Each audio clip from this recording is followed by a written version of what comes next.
meminjamkan kalungnya, ada yang meminjamkan mobilnya, ada yang menggadaikan emasnya. Jadi lambat laun hari ini sudah saya mulai cicil gitu. Tapi belum lunas.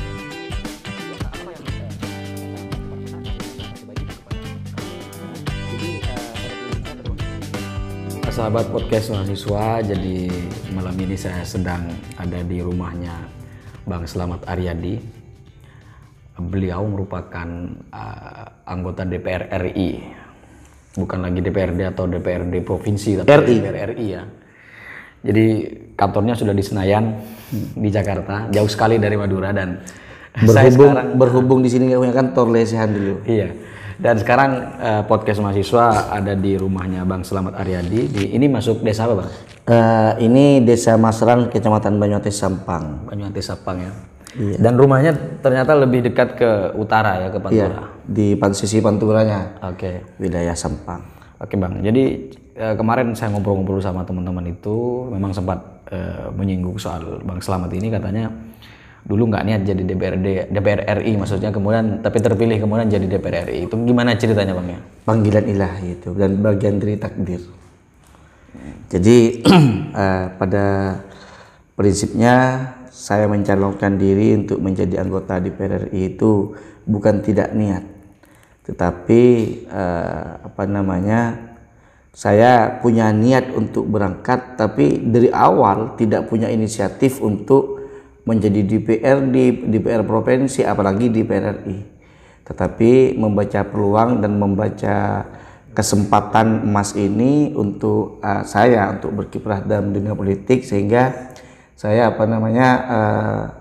meningkatkan diri, meningkatkan keinginan, niat, menguatkan tekad bulat saya untuk mencalonkan diri menjadi seorang calon anggota DPR RI. Dan alhamdulillah hari ini Allah menakdirkan saya, dan saya sudah berumur sekitar 2 tahun lebih menjadi anggota DPR RI. Oke, Bang, jadi kita mungkin pembahasannya lebih ke sisi pendidikan dulu, Bang. Jadi dulu SD-nya di mana, Bang? Saya SDN Gunung Rancak 1. Gunung Rancak 1 itu masuk Robatal. Karena saya aslinya Gunung Rancak. Ke sini saya hijrah ikut istri. Oke. Kemudian untuk SMP atau MTS? SMP-nya saya di SMPN 1 Robatal. Itu ada di Jelgung. Jadi dulu ceritanya saya sekolah itu untuk masuk negeri itu penuh cerita, suka dan duka. Karena jarak tempuh yang saya tempuh itu kurang lebih sekitar 10 kilo lah dari desa Gunung Rancak ke desa Jelgung itu. Itu jalan kaki? Pada waktu itu kan jarang taksi kan, kadang ikut taksi, kadang ikut mobil sapi kalau ada tuh hari Sabtu gitu kan, jalan kaki, kadang ikut numpang orang. Cuman lambat laun kita patungan, ada kojek bulanan, bayar waktu itu kurang lebih 60.000. Jadi waktu itu ada mobil FX King diisi sampai 4 orang, itu 60 ribuan per orang. Jadi kita bayar bulanan untuk bisa menempuh jalur pendidikan di SMP 1 Robatal. Gitu. Untuk masuk ke SMP negeri ya, perjuangan? SMP negeri, iya. Karena rata-rata kan bukan rata-rata, memang di Robatal itu waktu itu hanya satu untuk SMP negerinya, yaitu SMP 1 Robatal. Jadi alhamdulillah meskipun saya dari desa masih punya kesempatan untuk masuk di negeri, meskipun tidak mungkin kualitasnya masih di tingkat level desa lah. SMA di mana? Saya SMA-nya di Pondok Pesantren Satu Tulap, Perjen Camplong Sampang. Oke. Di Nata ya? Nata. Oke. Kemudian untuk kampus? Kampus saya di Universitas Trunojoyo Madura. Kebetulan jurusan saya psikologi, angkatan pertama 2009. Oke. Informasinya juga dulu sempat jadi presma di UTM. Alhamdulillah 2014 saya dipercaya mau maju menjadi presiden mahasiswa, cuman saya tidak memenuhi persyaratan pada waktu itu, karena pada waktu itu saya semester 9 dan pesertanya maksimal semester 7. Sehingga saya turun grade menjadi wakil presiden mahasiswa di 2014. Bukan presmanya ya? Bukan presmanya. Jadi semester 9 saya baru menduduki sebagai wakil presiden mahasiswa. Oke, setelah itu lulus ngapain, Bang? Setelah lulus ya saya luntang-lantung mencari pekerjaan. Cuman pada waktu itu saya tidak ditakdirkan untuk bekerja di perusahaan, karena kita waktu itu kan melamar pada perusahaan-perusahaan kan, karena kita jurusan psikologi kan. Cuman pada waktu itu saya bercocok tanam saja membantu orang tua memulai karir dalam dunia pertanian, karena kita kan nenek moyang kita, orang tua saya itu adalah petani asli gitu kan. Oke, sorry Bang. Jadi pertanyaannya di mana nih? Waktu pertaniannya ya di rumah, bantu orang tua nanam tembakau, nanam cabai, nanam jagung, kedelai, sembarang lah. Yang penting bisa untuk menghasilkan rezeki cukup untuk kita makan dengan keluarga. Waktu itu belum menikah ya? Belum menikah. Saya menikah tahun 2017. Oke. Kemudian berapa tahun di jalan menjadi petani ini? Sebelum akhirnya ya sampai 2019 saya bertani, sampai saya nikah di sini, di belakang di pekarangan ini saya nanam cabai dan tomat gitu kan. Biaya sendiri, memberikan role model cara bertani, mengedukasi masyarakat cara bertani yang lebih modern lah, lebih modern sedikit daripada menjadi petani yang tradisional. Alhamdulillah sukses gitu. Kalau kemarin itu saya terakhir suksesnya itu menjadi petani cabai. Petani cabai itu lumayan, satu pohon itu bisa ditimbang, bisa lebih anggap hitungan kilo itu bisa sampai 2 kilo per pohonnya berbuahnya itu, karena kita menggunakan sistem pertanian yang lebih modern dengan menggunakan mulsa. Cara menyiramnya itu langsung ada selang di bawah mulsanya, plastik mulsa gitu kan. Oke. Kemudian 2019 baru setelah itu saya membaca peluang bahwa pada tahun 2019 adalah tahun politik. Saya melihat kiprah anak muda dalam politik ini sangat apatis, bahkan anak muda itu pada waktu itu bisa dikatakan pragmatis. Karena apa? Dianggap politik ini sesuatu yang menyeramkan dan menakutkan, apalagi identik bahwa politik Madura ini adalah politik oligarki. Kalau bukan anak kiai, kalau bukan keturunan pejabat, bukan terdah biru, mustahil untuk jadi begitu. Jadi mematahkan semangat bagi anak muda. Maka dari itu saya memberanikan diri membaca peluang, karena kontestasi politik di 2019 itu secara mayoritas banyak diisi oleh senior, bisa dikatakan bagian-bagian senior papan atas kan, para incumbent ya, incumbent oleh teman-teman politik yang mungkin punya garis keturunan politik oligarki. Maka dari itu saya membaca peluang, sehingga saya menikahkan diri untuk masuk dalam pencalekan tersebut, meskipun secara finansial saya tidak punya, secara modal sosial sedikit banyak saya memiliki modal itu. Cuman saya memberanikan diri, menikahkan diri, bagaimana saya mengisi ruang untuk kesempatan emas itu, untuk memberikan contoh, bisa menjadi contoh bagi anak muda bahwa politik itu tidak selamanya dikuasai oleh politik oligarki. Tentunya alhamdulillah pada tahun 2019 pada bulan 10 saya dilantik menjadi anggota DPR RI pada tanggal 1. Alhamdulillah pada waktu kita mencetak sejarah bahwa politik oligarki tidak selamanya berkuasa. Jadi alhamdulillah anak muda sangat antusias, sangat responsif untuk mendukung kami, untuk mendukung saya untuk menjadi anggota DPR RI, untuk menjadi representasi bagi anak muda Madura, untuk menjadi representasi bagi anak muda di Indonesia. Jadi Bang, yang dimaksud tidak ada finansial itu maksudnya gimana? Artinya kemudian bisa terpilih menjadi anggota DPR RI sementara dari sisi finansial tidak ada, itu maksudnya waktu itu ini kalau kasar-kasarnya orang nanya punya uang berapa waktu itu? Betul.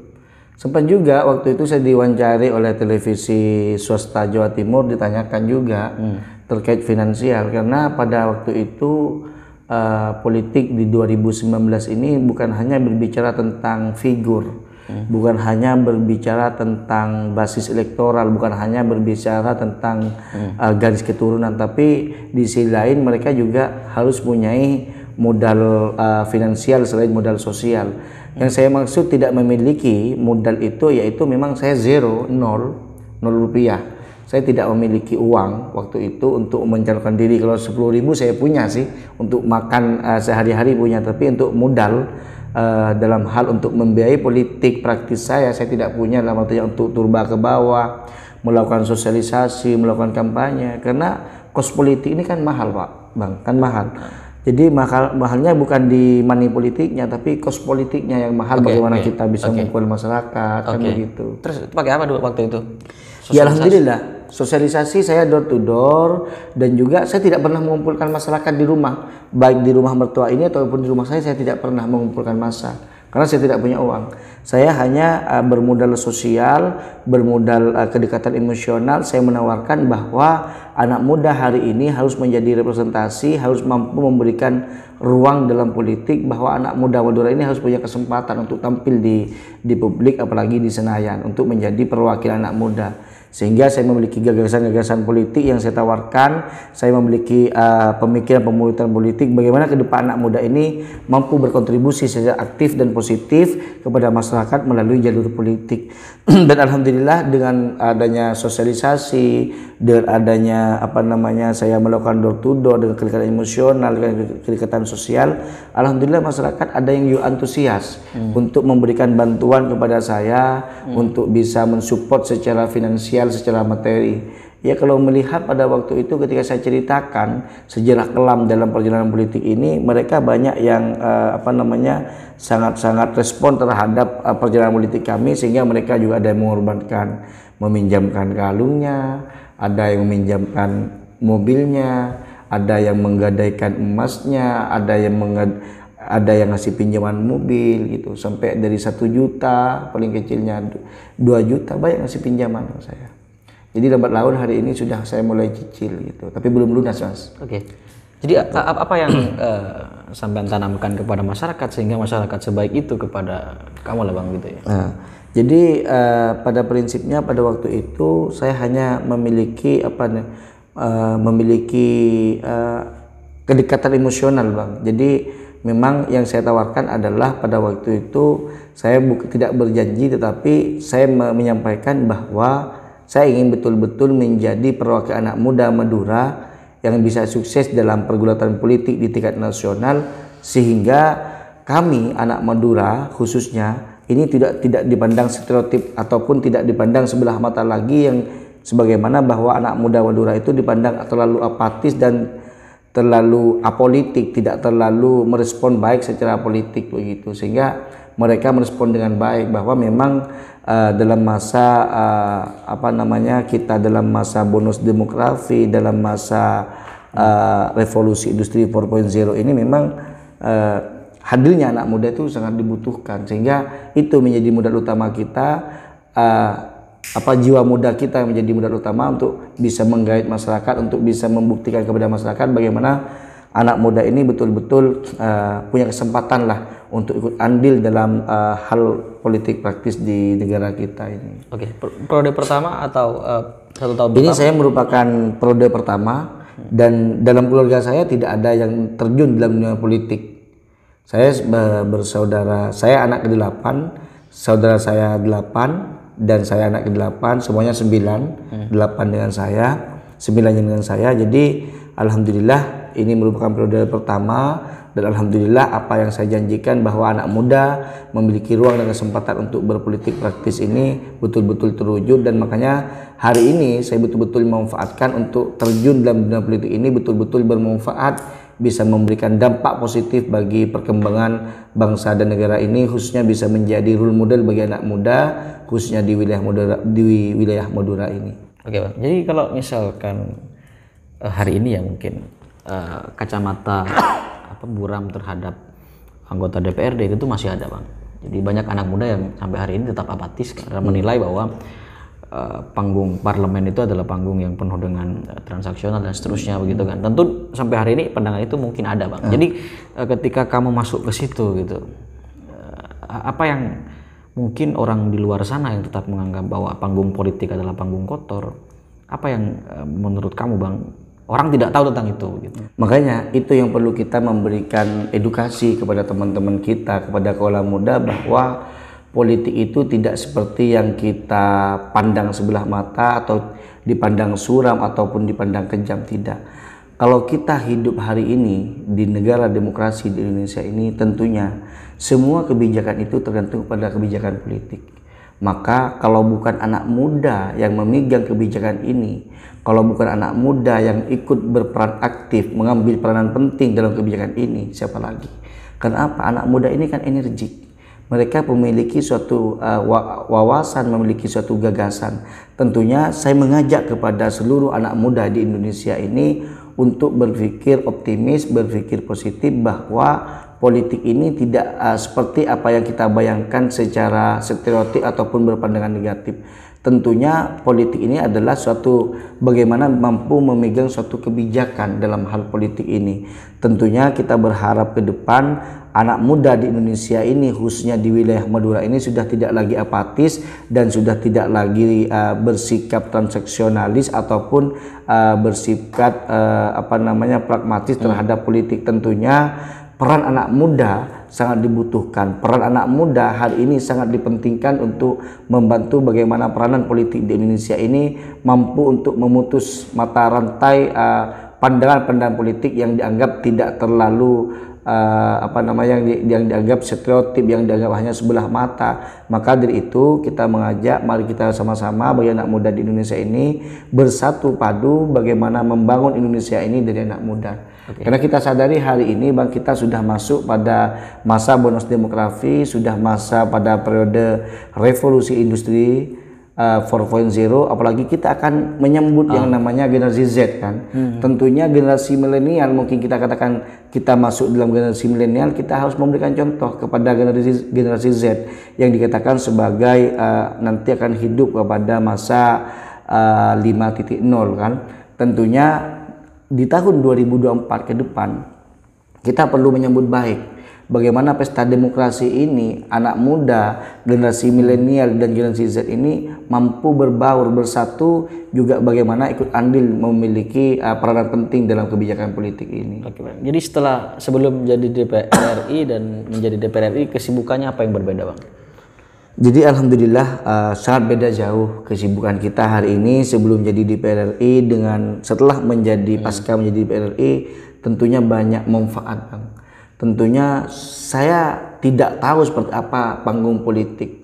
Sebetulnya politik itu adalah seni bagi kita. Bagaimana seni ini untuk membangun Indonesia melalui kebijakan politik, melalui kebijakan politik ini tumbuhlah sesuatu hal yang mungkin secara signifikan kita bisa berpikir bahwa wajah Indonesia ke depan ini untuk menentukan kebijakan ekonomi, sosial, pendidikan ini tergantung pada kebijakan politik. Tentunya dari itu manfaat sangat besar saya terjun dalam dunia politik ini, mengetahui sebeluk-beluk politik bagaimana kita akan melangkah ke depan 5 dan 10 tahun ke depan kita hari ini penentuannya, Bang. Jadi memang sangat beda bagaimana cara kita berkomunikasi, bagaimana kita cara untuk melakukan sosialisasi. Kalau hari ini saya sebagai anggota DPR RI dengan sebelumnya ini sangat berbeda. Kalau hari ini mungkin kalau sebelumnya saya tidak ikut andil dalam pembahasan tentang isu-isu nasional, hanya tahu di televisi ataupun media-media visual, media elektronik dan media online, tentunya hari ini saya masuk di dalamnya, Bang. Jadi saya duduk dalam suatu ruang yang mana anak muda di situ mampu memiliki ruang dan kesempatan untuk memberikan gagasan dan pemikiran untuk lebih baik bagaimana untuk Indonesia ke depan. Dari sisi kesibukan, selain rapat-rapat di parlemen, apalagi kesibukannya sehari-hari? Kesibukannya karena kita ini selain kita punya tugas untuk yang secara struktural masuk kantor, kita juga dituntut untuk terjun di masyarakat, Bang. Kita dituntut untuk menemui masyarakat, menjaring aspirasi, menjemput aspirasi, seperti itu. Jadi kalau hari ini kita kan barusan sudah menghadapi masa reses kan, cuma ini tinggal menunggu masa sidang tanggal 10. Jadi aktivitas saya ya turba aja ke masyarakat, menyampaikan tentang aktivitas yang ada di parlemen ataupun tugas-tugas bagaimana kita mengantisipasi adanya penyebaran informasi hoax, juga mungkin kita melakukan sosialisasi tentang pentingnya kita melakukan vaksinasi, bagaimana kita juga pentingnya karena hari ini dalam masa pandemi tentunya itu yang menjadi urgensi bagi kita, bagaimana kita tentu untuk melakukan pencegahan dalam penyebaran COVID-19 ini. Tentunya kalau selain aktivitas rutinitas yang ada di Senayan, kami lebih condong melakukan sosialisasi door to door ataupun temu konstituen lah di wilayah Madura. Oke Bang, jadi kan kamu orang Sampang Bang ya, kamu juga orang Madura. Jadi apa mungkin saya minta sebutkan satu yang oleh Abang perjuangkan untuk Madura, untuk Sampang, untuk anak muda. Jadi sekarang yang diperjuangkan apa? Yang paling ingin diperjuangkan untuk Madura, Sampang atau Madura secara keseluruhan lah. Karena kebetulan kami kemarin selama 2 tahun Bang, kami berada di Komisi 4, yaitu bidang pertanian, kelautan dan perikanan serta kehutanan. Ini menjadi sangat fundamental dan sangat mendasar bagaimana Indonesia ini bisa berdaulat, bagaimana Indonesia itu bisa mandiri. Kalau saya katakan bahwa hari ini karena kebetulan sesuai dengan komisi saya di Komisi 4 kemarin, yaitu kita bagaimana mampu meningkatkan kedaulatan pangan, kemandirian pangan melalui para petani-petani yang ada di wilayah Indonesia, khususnya di wilayah Madura.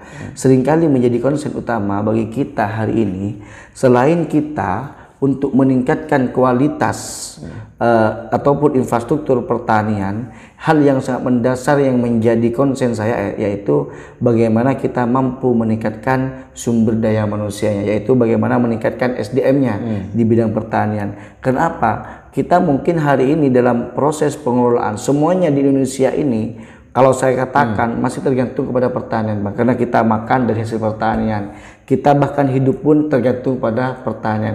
Itu yang sangat fundamental dan sangat mendasar. Cuman sampai hari ini kedaulatan pangan dan kemandirian pangan di Indonesia ini belum terwujud secara maksimal dan secara nyata. Ini menjadi mimpi besar kita bagaimana kedaulatan pangan ini betul-betul tercapai di Indonesia. Maka menjadi konsen bagi kami yaitu bagaimana kita mampu meningkatkan kapasitas sumber daya manusia di bidang petani, dan bagaimana kita mampu menumbuhkan para petani-petani milenial. Karena kita sadari bersama bahwa hari ini, Abang juga tahu kan, Bang Oki juga tahu bahwa hari ini kita sedang krisis petani. Kenapa? Petani tidak instan, Bang. Petani ini tidak instan untuk menjadi kita kaya, tidak instan untuk bisa menjadi kita bisa menikmati kan, karena proses kan dari hulu sampai hilirnya kan. Tentunya ini menjadi tanggung jawab kita bersama, baik saya sebagai legislatif, Abang, ataupun di media, ataupun kawan-kawan yang lain, sahabat-sahabat yang lain, bagaimana mampu menciptakan generasi ataupun para petani-petani milenial yang memiliki motivasi untuk melahirkan para petani tersebut untuk ikut andil dalam kemandirian dan swasembada pangan ini. Tentunya ini sudah saya gerakkan mulai dari Dapil Jatim 11 Madura. Seringkali saya sampaikan bahwa kita selalu bekerjasama dengan Balai Pertanian, dengan Kementerian Pertanian melakukan penyuluhan, melakukan bimbingan teknis, melakukan pengembangan kapasitas sumber pertanian di bidang baik hortikultura, baik di bidang perkebunan, baik di bidang prapanin ataupun pasca panen. Dan juga sering saya sampaikan bahwa Madura ini merupakan salah satu wilayah pulau yang memiliki kekayaan sumber daya alam hayati, Bang. Ini yang mungkin tidak dimiliki oleh daerah lain, yaitu adalah wilayah Madura. Bahwa wilayah pertanian selain perkebunan ataupun pertanian lain, Madura juga memiliki sumber daya alam hayati yang berupa yaitu sapi, populasi sapi Madura yang setiap bulan, setiap tahun, bahkan setiap periodik Idul Adha ataupun Idul Fitri ini selalu dikirim ke Pulau Jawa kan, dikirim ke Kalimantan kan. Tapi ini tidak pernah putus, Bang, selalu ada kan, kayaknya akan bersumber gitu kan.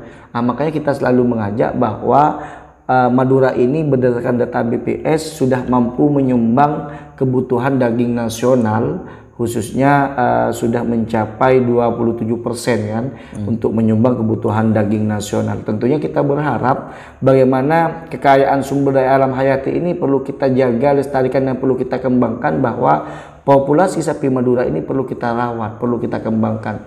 Seringkali saya bekerja sama dengan BPTP Jatim dengan Balai Penyuluhan dan Pertanian di Jawa Timur untuk datang ke Madura. Kita kumpulkan para petani, kita kumpulkan para pemuda untuk membantu bagaimana populasi sapi Madura ini betul-betul dijadikan sebagai ikon untuk kebesaran Madura, selain untuk ikon budaya dan seni seperti karapan sapi, tapi ini betul-betul menjadi sumber kekayaan alam. Tentunya ketika berdalih apa yang menjadi konsen kami, yaitu saya ingin betul-betul meningkatkan kapasitas sumber daya manusianya. Karena kita yakini bersama Bang bahwa suatu wilayah ataupun suatu daerah itu bisa berkembang bukan karena wilayah itu kaya, tetapi bagaimana mereka memiliki sumber daya alam mampu untuk mengelola kekayaan alam tersebut dengan kapasitas SDM yang mumpuni, dengan kapasitas SDM yang mungkin unggul, bisa memproses bagaimana kearifan lokal itu. Mungkin SDM kita mampu untuk bisa mengolah sumber daya alam yang ada di wilayah kita, kan begitu. Selain Madura ini kaya dengan sumber daya alam di bidang pertanian, juga Madura ini juga ada lumbung migasnya. Tentunya seringkali kita sudah dieksploitasi, tetapi orang Maduranya sendiri hanya menjadi penonton, tidak menjadi aktor. Tentunya dengan diadakan peningkatan sumber daya manusia di seluruh bidang, baik di bidang pengetahuan, di bidang di bidang pertanian, di bidang ekonomi, ataupun di bidang pendidikan, tentunya ini menjadi tanggung jawab kita bersama bahwa kapasitas SDM kita ini perlu kita upgrade, perlu kita melakukan pembinaan secara khusus. Tentunya ini tidak bisa kita lepas begitu saja, hanya kita butuh bagaimana SDM ini meningkat, tetapi butuh uluran tangan dari pemerintah, bagaimana pemerintah ini bisa hadir di tengah-tengah kita untuk mampu meningkatkan sumber daya manusia, khususnya di bidang pertanian, di bidang ekonomi, di bidang sosial dan lainnya. Tentunya banyak hal lah. Ketika ini menjadi hal yang sangat fundamental bagi kita, hal yang mendasar, menjadi hal yang krusial bagi kita, bagaimana SDM ini menjadi hal yang penting lah dan mendasar untuk kita kembangkan bersama. Oke Bang, ini lebih ke sisi pribadi ya, sosok pribadi. Sekarang udah umur berapa? Saya 31 Bang. 31 ya? Iya 31. Kalau hobinya apa biasanya? Ya hobi ini macam-macam Bang. Hobinya itu ya bermanfaat lah bagi orang lain. Iya, bukan, kalau orang kan hobinya kadang olahraga gitu kan. Olahraga itu kan bukan hobi Bang, itu suatu kebutuhan kita bagaimana badan kita sehat kan. Tapi kalau hobi saya itu yaitu bermanfaat bagi orang lain. Itu menjadi hobi. Karena bermanfaat itu kalau tidak dijadikan hobi kadang hanya dijadikan ajang kesempatan untuk menjadi pencitraan dan sebagainya. Jadi kalau saya tampilnya biasa begini Bang, bukan hanya pencitraan, tapi ya hobi saya begini lah Bang, begitu berbaur dengan masyarakat gitu. Jadi misalnya ada yang tanya, jadi penonton podcast mahasiswa itu banyak sekali, beragam. Jadi misalnya tanya ini, gaji anggota DPR RI berapa? Saya tidak tanya gajinya Bang Slamet, tidak. Gaji anggota DPR RI berapa? Kalau gajinya kalau nggak salah 4.500.000 sih kalau nggak salah. Oke. Kalau tunjangan yang lain-lain, ini saya tidak tanya sekali lagi. Iya, secara umum. Secara umum. Iya. Kalau nggak salah gajinya 4.500.000. 1 bulan. 1 bulannya. Nah, itu. Jadi kalau masalah tunjangan dan lain-lain itu mungkin teman-teman bisa, kalau nyanyian Mbak Krisdayanti kalian bisa melihat, itu bisa dikatakan ada yang tepat, ada yang kurang tepat kan begitu. Jadi kalau saya berbicara secara rinci, karena gaji saya sudah saya sepakatkan hibahkan untuk para petani Bang. Jadi gaji saya sudah saya hibahkan. Jadi saya nggak pernah hitung-hitungan gaji saya berapa per bulan itu. Kalau nggak keliru gaji pokoknya 4.500.000. Itu lain tunjangan dan sebagainya. Kan yang ditanyakan kan gaji. Kalau tunjangan itu kan tunjangan kan, untuk mampu menunjang komunikasi, mampu memberikan tunjangan-tunjangan yang lain kan begitu. Kalau banyak tunjangan perumahan, tunjangan apa banyak gitu ya. Kalau tunjangan perumahan kita cuma hak pakai Bang. Kita hanya hak pakai selama 5 tahun. Jadi tidak dapat tunjangan rumah. Tunjangan lain banyak ya? Iya, tunjangan listrik ada, tunjangan komunikasi, tunjangan apa lagi ya? Soalnya saya lupa tuh Bang, ada banyak itu tunjangan terinci satu-satu. Karena kami hari ini tidak hanya fokus untuk melihat rincian gaji, tapi kami fokus bagaimana kita menjadi pribadi dan seorang legislator yang bermanfaat begitu. Jadi kita akan merinci, kita melihat secara detail apa sih yang kita lakukan hari ini dan besok, serta langkah berikutnya untuk menyusun strategi kita bagaimana kita bermanfaat untuk masyarakat begitu Bang. Saya dengar beberapa tahun ke depan mau calon bupati Sampang katanya. Oh enggak Bang, itu hanya isu. Saya tidak punya niat Bang, tidak punya niat untuk mencalonkan di PRRI, tidak punya niat untuk menjadi bupati. Tetapi kalau Allah menginginkan saya untuk menjadi bupati, apa boleh saya buat kan begitu. Kalau Allah sudah menakdirkan saya jadi di PRRI, apa boleh saya buat kan. Manusia ini kan hanya ikhtiar, usaha dan doa Bang. Selebihnya Allah yang menentukan takdir kita. Kan kita hanya berbuat kan begitu Bang.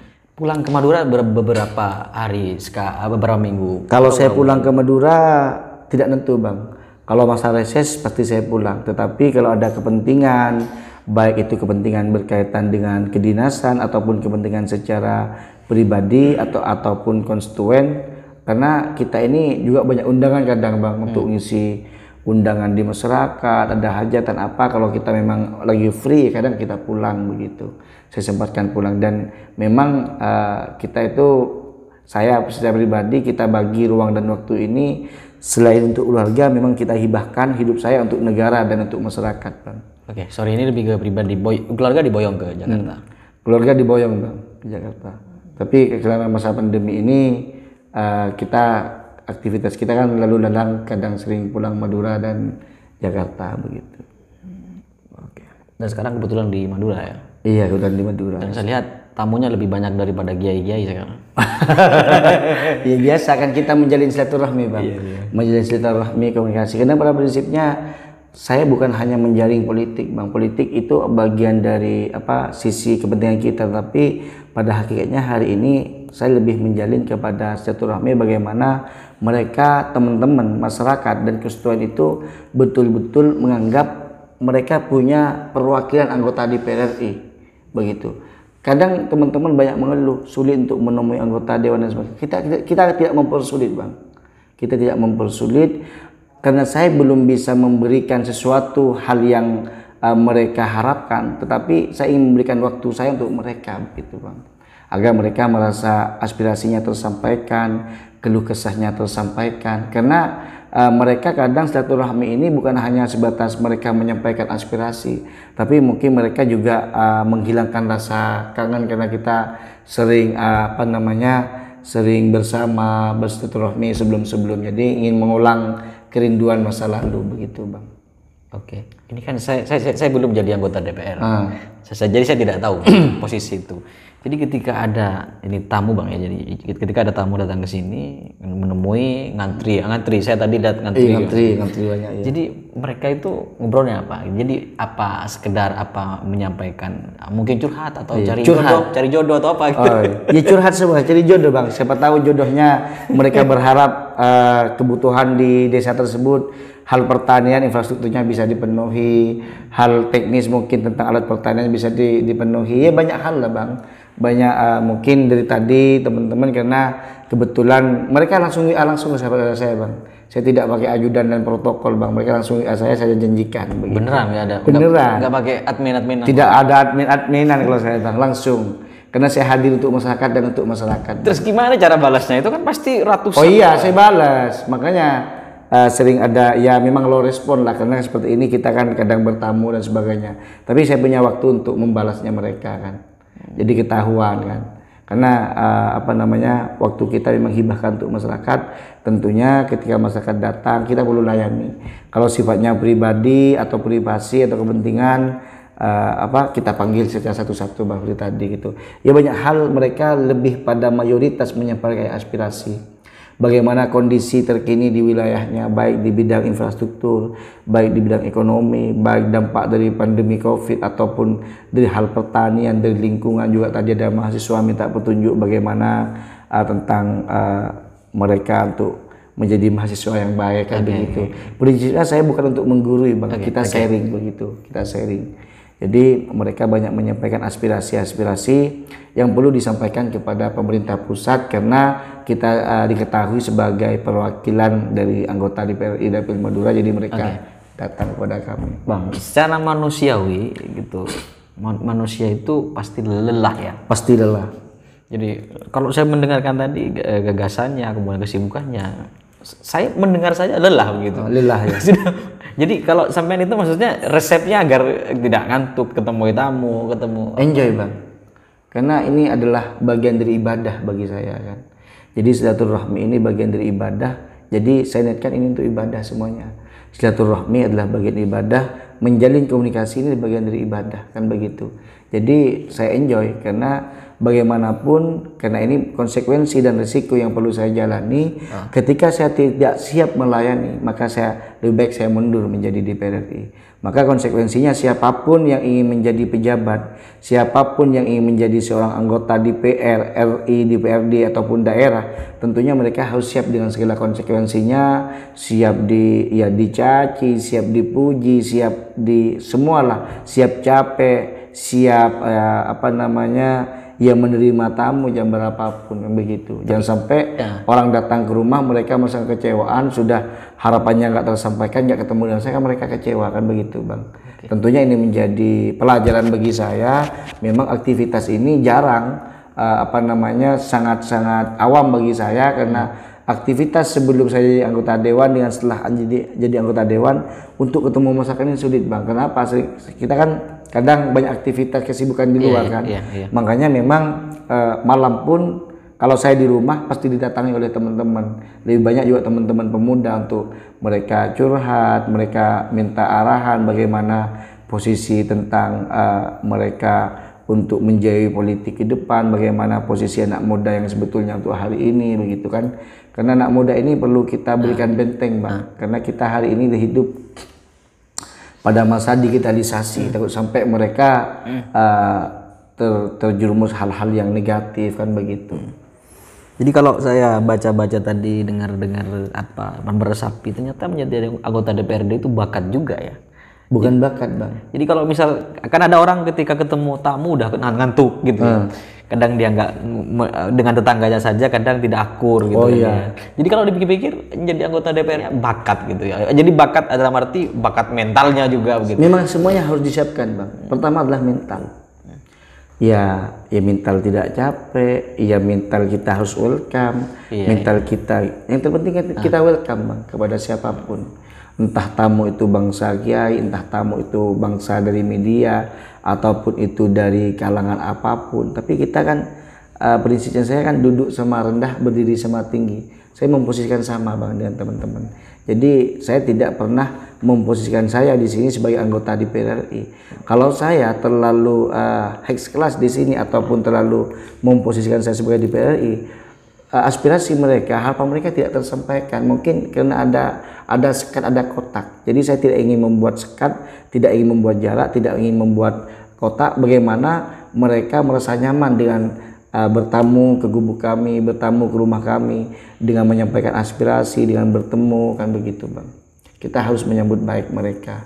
Jadi kita jangan tampakkan meskipun kita kelihatan lelah, kelihatan capek, tunjukkan bahwa kita itu happy, tunjukkan bahwa kita welcome kepada tamu saudara kita kan begitu. Jadi kalau pas pulang ke Madura sudah semalam nggak tidur ya, nemuin tamu. Oh iya, nggak sebelum penuh kan begitu. Tapi ada waktunya teman-teman kadang sampai jam 1 kan begitu. Dalam hadis kan sudah dijelaskan. Ini menerima tamu ini bagian dari keimanan kan begitu. Bagian kalau kita menghormati tamu, ini bagian dari keimanan kita kepada Allah.